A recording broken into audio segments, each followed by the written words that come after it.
1988ஆம் ஆண்டு வெளிவந்த அக்னி நட்சத்திரம் என்ற படத்தில் விஜயகுமார் அவர்களுக்கு இரண்டாவது மனைவியாக, கார்த்திக்கிற்கு அம்மாவாக கமலா என்னும் கதாபாத்திரத்தில் மிக சிறப்பாக நடித்து மற்றொரு பரிமாணத்தில் நடிப்பில் அசத்தி இருந்தார்.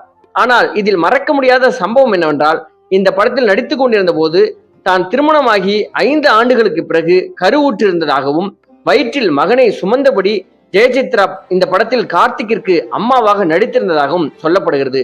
படம் வெளிவந்து 4-5 மாதங்களிலேயே இவருக்கு மகன் அம்ரீஷ் பிறக்க, சிறிது காலம் நடிப்பு உலகத்திற்கு ஓய்வு கொடுத்து விடலாம் என்று முடிவில் இருந்திருக்கிறார் ஜெயசித்ரா. ஆனால் சினிமாவோ அவரை ஓய்வெடுக்க விடுவதாக இல்லை.